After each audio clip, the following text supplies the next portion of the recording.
Today, I am going to talk about real case scenarios of psychological issues or psychiatric problems. See, psychology is not just a fancy term.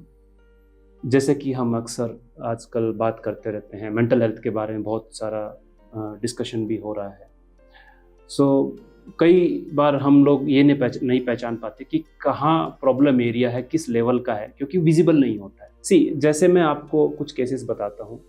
एक ऐसा case जो कि बहुत लंबे time से मैंने देखा है, वो लंबे टाइम से अपने ही घर में कैद है, वो बाहर निकल ही नहीं पा रहा है, किसी से बात भी नहीं कर पा रहा है। उसकी जो खुद की सफरिंग है वो किसी और के लिए समझना मुश्किल होता है, क्योंकि हम इजीली क्रिटिकल कमेंट्स तो कर देते हैं कि तुझे बाहर निकलना चाहिए, करना चाहिए। कई बार ऐसे केसेस को हमने जब डीपली इवेल्युएट किया तो हमें समझ में आया कि वो क्यों नहीं कर पा रहे हैं। कहीं ना कहीं उनके पीछे कुछ मेंटल डिसऑर्डर्स हैं, जैसे ओसीडी।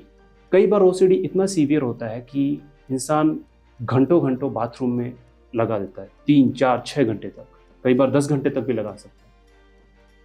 वहीं पे कई बार वो उसके थॉट्स उसको बार बार डाउट्स कर रहे हैं, या उसको इतना फियर है कि वो अपने आप को बाहर एक्सपोज भी नहीं कर पा रहा है, लोगों से मिल भी नहीं पा रहा है, बैठ भी नहीं पा रहा है, क्योंकि उसको लगता है कि कहीं ना कहीं वापस से मेरे ऊपर जर्म्स आ जाएंगे, या मेरे साथ कुछ दुर्घटना हो जाएगी। इंसान इतना अपने में फंस चुका होता है कि वो यही रियलाइज नहीं कर पा रहा है कि रियलिटी क्या है।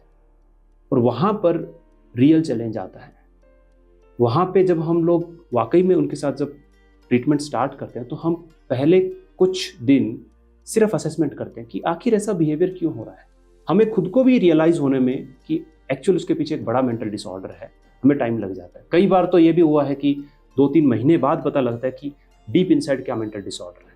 और जब हम उसको ट्रीट करने के लिए जाते हैं तो मेडिसिन का एक बहुत इंपॉर्टेंट रोल होता है कि कुछ मेंटल डिसऑर्डर्स विदाउट मेडिसिन नहीं सॉल्व होते हैं या ट्रीट नहीं हो पाते। और साथ में उनको समझना, उनको वैलिडेट करना, उनके एंगल से चीज़ों को देखना, तब जाकर वो हमसे ओपन अप हो पाते हैं। और उसके बाद उनको ट्रेन किया जाता है साइकोथेरेपी के माध्यम से, यानी जैसे कॉग्निटिव बिहेवियर थेरेपी हो गया, या डायलेक्टिकल बिहेवियर थेरेपी हो गया, या साइकोडायनेमिक साइकोथेरेपी हो गया। और ये भी बहुत बार हमने देखा है कि महीनों लग जाते हैं इसके अंदर।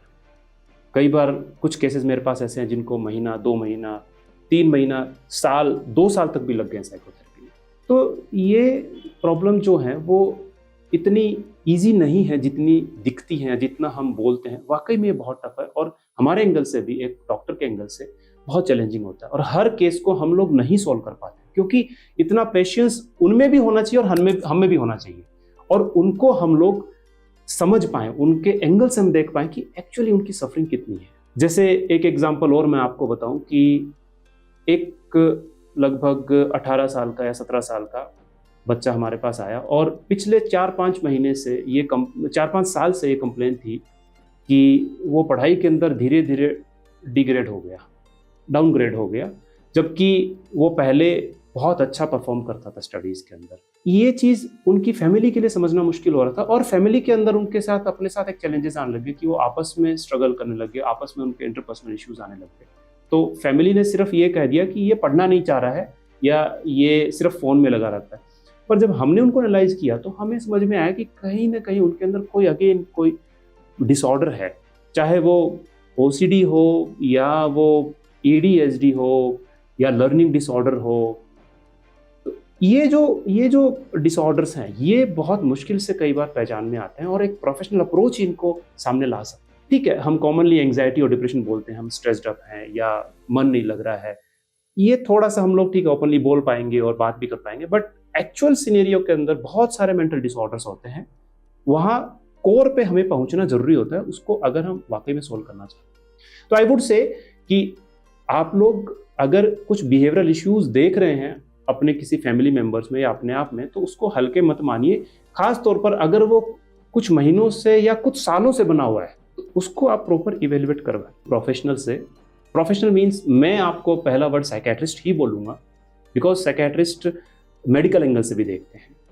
एंड देन एक अच्छा साइकोथेरेपिस्ट जो एक टीम में उनके साथ काम करे, जहां मेडिसिन की नीड है मेडिसिन की, और उनको डिटेल में असेस करके कैसे कैसे आगे स्लोली उनके साथ बढ़ना है, उस पर काम करें। तो आप इस चीज़ को थोड़ा हेल्दी वे में लें और ओपन डिस्कशन के वे में लें और अपने आप से समाज के टैबू से इन सब से बाहर निकलें। और डेफिनेटली आज के टाइम में बहुत सारे ट्रेंड पर्सन्स अवेलेबल हैं और इलाज भी संभव है। जय हिंद, जय भारत।